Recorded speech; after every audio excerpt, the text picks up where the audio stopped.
전체적으로 왔다 갔다 하는 것도 싫어하는데 잘 봐봐. 내가 다 전체적으로 해줄게.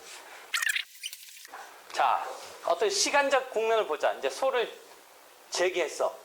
그지? 그래서 소장 심사가 돼서 소장 부분이 이제 송달이 돼. 피고한테 송달이 돼. 그럼 이제 피고가 답변서를 내면서 변론이 열려. 이 절차 흐름 이해해줬지? 그 다음에 변론을 마감하는 것을 용어를 뭐라 그랬어? 변론을 종결을 해. 그치? 변론을 종결한다는 말은 뭐야? 당사자의 공방이 마감된 거야. 그 다음에 판결이 선고돼. 그치? 되겠지? 물론 이게 선고되고 또 요것이 이제 원피고한테 보내져. 송달이 돼. 그 다음에 2주간의 항소기간이 있어. 상소기간이 있어. 항소, 상고. 그래서 항소가 되면 이제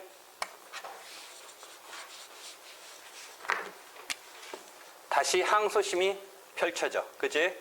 이 흐름 알겠지?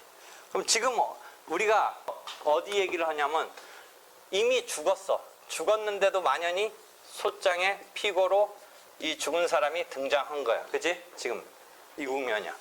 실은 소재기 시점 조금 더 말하면 요까지도 사자명의 소송과 마찬가지로 지금 당사자가 아직 본격적으로 피고가 방어를 펼치는 요 시점까지 죽었을 때를 지금 꼭 여기까지만 보지 않고 여기도 같은 맥락으로 보는데 이 경우에 지금 처리는 그대로 만연히 가서 판결이 내려지면 무효라는 거야 지금. 그제? 무효가 안 되려면 누굴 끌어들여야 돼? 죽은 자 대신 그 아들을 끌어들여야 돼. 그치? 그걸 바꾸는 작업을 실무는 어떻게 한다고 그랬어? 당사자 표시 정정으로 처리하는 거잖아. 만약 이 죽었는데 아까는 알면서도 그랬는데 사실은 알았다면 어떻게 하는 게 제일 일반적이야? 죽은 사람한테 낼 리는 없지. 알았다면 상속인한테 내겠지. 그 포괄적으로 권리 의무가 승계된 아들한테 내겠지. 그러면 소장은 죽은 을로 나오지 않고 그렇게 잘 찾아서 내면 갑이 아들인 병한테 내겠지. 이건 정상적으로 가지. 그치? 그치? 그렇잖아. 근데 아까 판례는 또 특이하게 뭐 했어? 얘가 소송 도중에 상속을 포기하면 어떻게 되냐? 라고 할 때도 표시정정으로 병의 아들인 정으로 또 표시정정까지도 인정해 줬지. 그치? 됐지? 이게 만연히 요 판결까지 간 거야, 지금. 근데 요번은 한 번 더 가르쳐 줄게. 요까지는 살았어. 제대로 된 소송이야. 갑을간에 제대로 살았어. 소송 도중에 죽었어. 소송 도중에. 소송 도중에. 이거 어떻게 되겠어? 소송 도중에 죽었을 때. 피고가 소송 도중에. 죽었을 때 그대로 만연히 가면 똑같은 논리야. 이 판결 어떻게 되겠어? 죽은 자한테 판결 받아봤자지. 여기도 어떻게 해줘야겠어? 병으로 뭔가를 해줘야겠지. 그치? 이때는 소송을 승계시키는 제도가 233조에 보면 대립당사자끼리 싸우는데 한쪽이 사망을 했잖아. 그럼 이 공방에 있어서 방어를 펼치고 하는 데 대해서 이 절차가 죽은 사람이 펼치지 못하니까 애초부터 죽은 게 아니야. 잘 펼치다가 죽었으니까 잠깐 스톱을 시켜줘. 절차를 스테이 시켜. 중단시켜 절차를. 그 다음에 누가 바톤 타치해야 돼? 상속인이 수계를 해야 돼. 그런 제도를 당연승계라는 제도를 두고 있어. 당연승계라는 조문은 직접적인 조문은 없지만 233조 이하의 절차를 스테이 내지는 스톱, 중단시키는 이런 제도를 두고 있어. 그 취지는 뭐야? 잘 서로 공방을 펼치다 죽었으니까 공방을 펼치는 이게 안 되니까 스탑시키고 스테이시키고 등장시켜 새롭게 상속인을.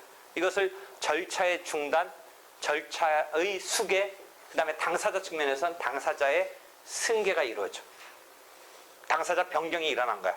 을에서 병으로. 그치? 그치? 됐지? 요번 하나는 또 딴 거 가르쳐줄게.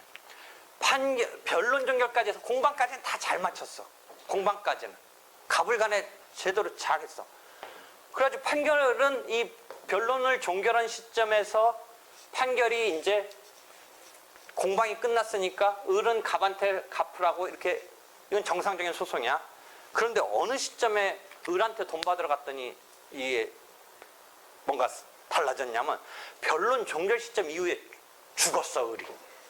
요거는 지금 세 번째 단계에서 죽은 거야. 자, 첫 번째는 소재기 내지는 소장 부본 송달 시점까지의 단계에서 죽은 경우를 얘기했어. 그게 오늘 말한 부분의 그 이야기야. 두 번째 국면은 소송 도중에 사망한 거야. 소송 도중에. 그것은 당연승계라는 시스템이 있다. 절차가 중단되고 병으로 수계시킨다. 233조 이하의 절차의 중단, 수계 이런 제도가 있다. 세 번째 단계는 소송이 끝났어. 즉 소송이 끝났다는 것은 우리가 정확히 말하면 변론이 종결된 때를 소송이 끝났다라고 볼 수 있어. 거기에 판결문이 반영되는 마감 시점이 그때니까. 그래서 마감이 돼가지고 반영해서 을이 갚으라고 했는데 그 이후에 변화가 있는 거야. 을이 사망했어.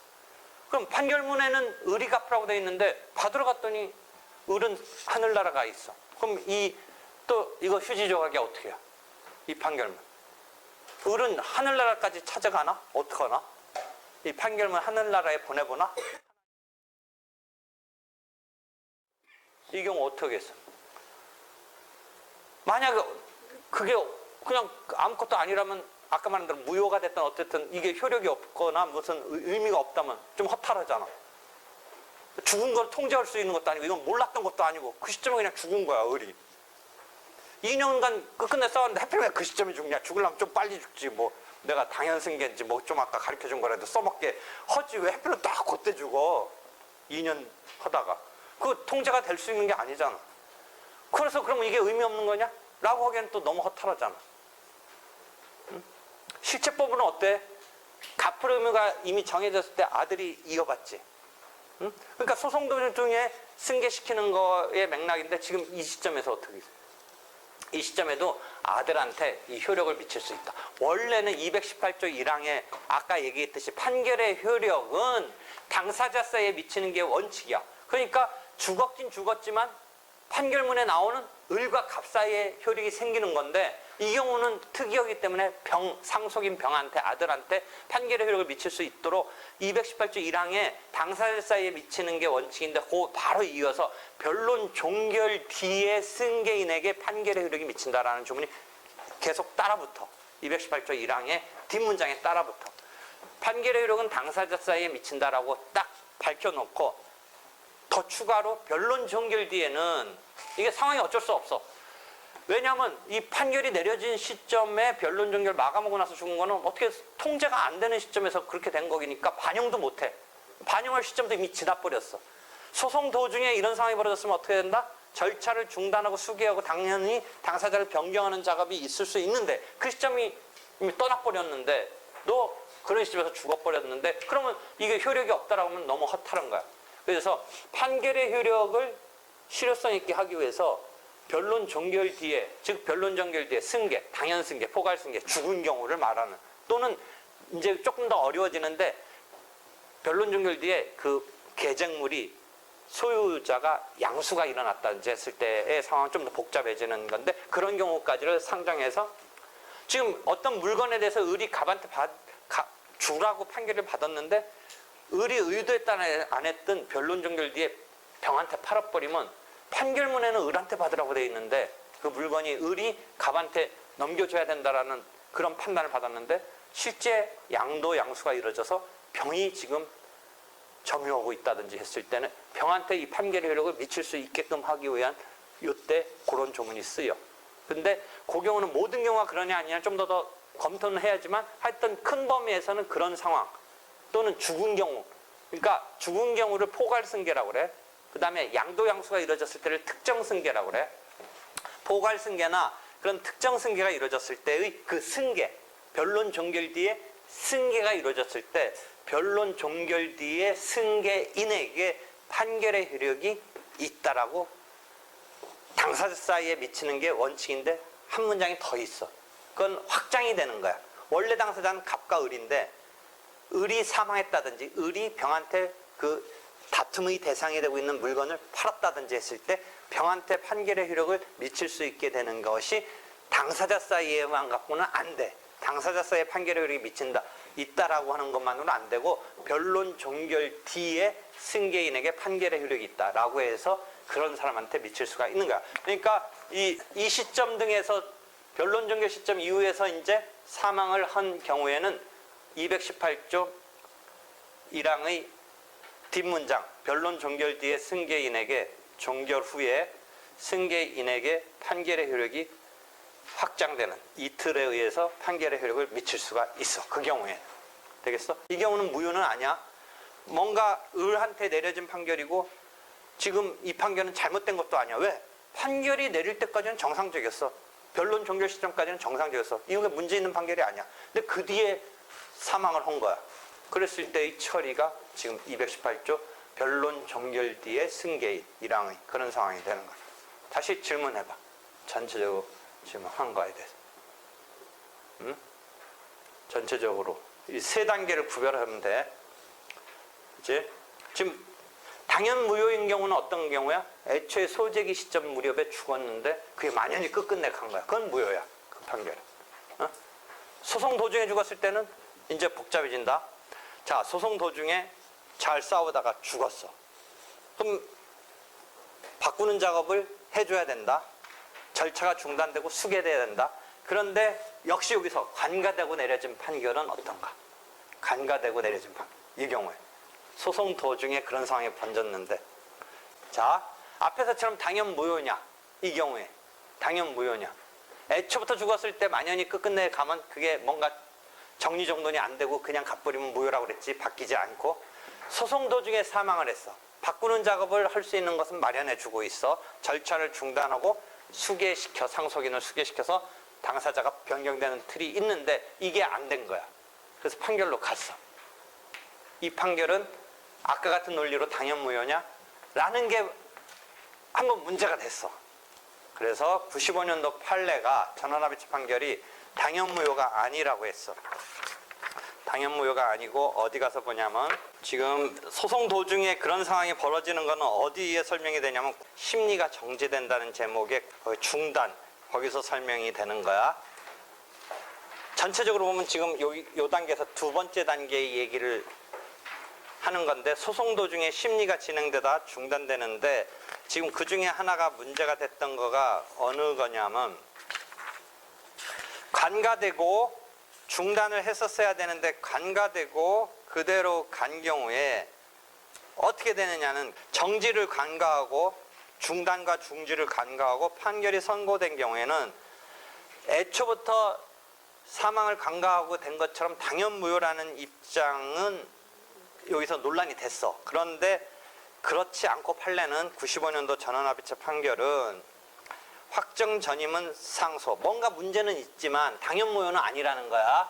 확정 전임은 상소. 이 경우 이렇게 처리하잖아. 확정된 뒤면 재심에 의한다.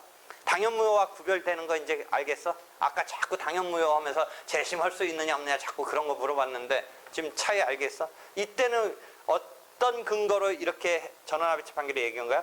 이건 대립당사자 구조 틀이 일단 유지는 됐다는 거야. 유지는 됐다가 사망했고 그게 커버링은 안 됐지만 그대로 간과됐지만 유지는 됐기 때문에 당연무효라고 할 수는 없다. 두 대립당사자. 왜 당연무효야? 원래 두 대립당사자 틀 자체도 형식적이든 실질적이든 등장도 안 해봤던 사자 명의소송의 경우는 그 효력이 있다라고 차마 말 못하겠다는 거야. 애초부터 그렇게 죽었던 경우는. 근데 이 경우는 애초부터 죽었던 경우와 달리 정상적인 소송이었다가 소송 도중에 죽은 경우는 당연무효까지 할 수는 없다. 뭔가 문제는 있다. 그 문제를 시정하기 위해서 확정 전이면 상소를, 확정 뒤면 재심에 의해서 구제받을 수 있다라는 그런 전원합의체 판결이 나왔네. 이래도 이해 안 되겠어? 지금 당연무효냐, 뭐 재심을 할 수 있느냐 아니냐 어떤 차이점? 이 경우 당연무효라고 안 본 거야. 이거 시험 문제 무진장 많이 나와. 이 지문 계속 나와. 계속 주관식이든 객관식이든. 되겠어? 또? 없어? 수고했어요.